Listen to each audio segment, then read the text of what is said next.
Hi, I'm glad you stopped by. Coming events cast their shadows before them. You will remember Fulton's Folly, right? The steamboat that he made to go up and down the river. And people took a look at that and they called it Fulton's Folly. But that event was the precursor. It was the shadow cast before it that was the power, the steam engine, the power that supplied the power for most of the whole next century, 100 years. Now think about that in terms of what we are talking about here. We're dealing with the commandments of God, but we have some things that we are experiencing here. What's going on? It's not really the commandments of God yet. Everything is calm, relatively speaking, and peaceful. There's no real big wars going on right now. There's a lot of little things happening, but we are living in the shadow of the immediate second coming of Christ. That's what we're doing. That's what's happening around us. A lot of these events and things that you can think of,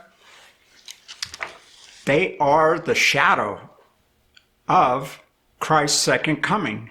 Well, what do you know about Christ's second coming? Well, it's not going to be very peaceful, is it? No, indeed. The world is falling apart around us. Think of some of the things that you can think of. What is going on out there? There's all kinds of stuff, strange things happening. We have strange weather happening. We have strange things happening in nature. Thousands of birds just fall out of the sky and leave the ground littered with their thousands of bodies. What's happening here? It's the shadow.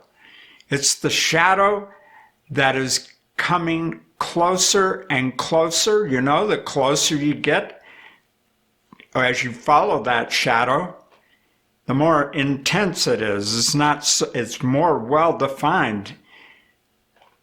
We are living in the shadow of the second coming of Christ.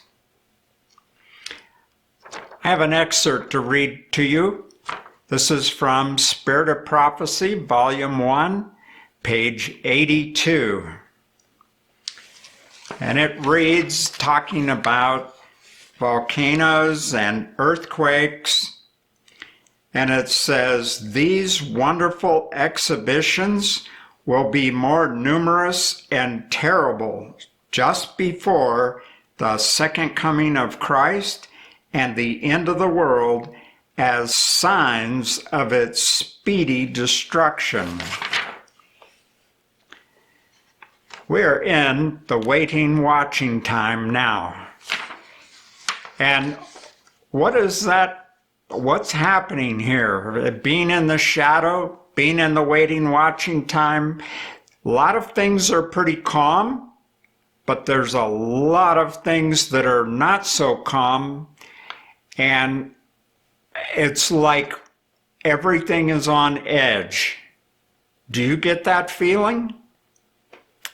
Just as a reminder, here's what it says. This would be Testimonies number 6, page 22.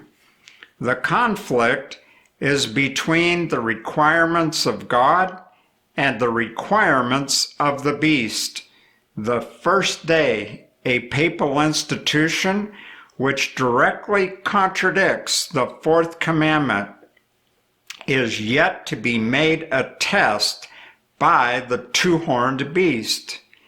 And then the fearful warning from God declares the penalty of bowing to the beast and his image. There you have it, the end of the patient waiting watching time, Sunday being made a test. But what is Sunday? It directly contradicts the commandments of God.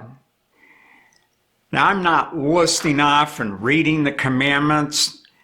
There is one commandment out of the 10 that most of the rest of the world doesn't want anything to do with. But all the rest of them are kind of okay. But we have Revelation 14:12, which tells us something about God's true people. What is it? They're keeping the commandments of God. All 10 of them. All 10 of them. Keeping the commandments of God. This Sabbath is the mark of God's authority. And the mark of Satan's authority is Sunday worship. Why? That's because Sunday keepers are actually worshiping Satan because they're doing his bidding. And they don't even know it, a lot of them. Now, we have the Sabbath, which was started at creation. Now, it's a key point. You need to go to Genesis 2 and verse 3, and it tells us why the Sabbath was started. It says, because that in it, God, or he, had rested from all his work. And that's what we're to do, is follow God's example and rest from our work. And in this great future that we're looking at, the commandments of God is going to be the big, great test between the mark of God's authority and the mark of Satan's authority. And what is this? We have a part to play because we are going to be defending the mark of God's authority, and the beast and the image beast is going to be defending the mark of Satan's authority. And when that is over with, probation closes and Christ comes after the plagues have fallen. Think about these things very carefully.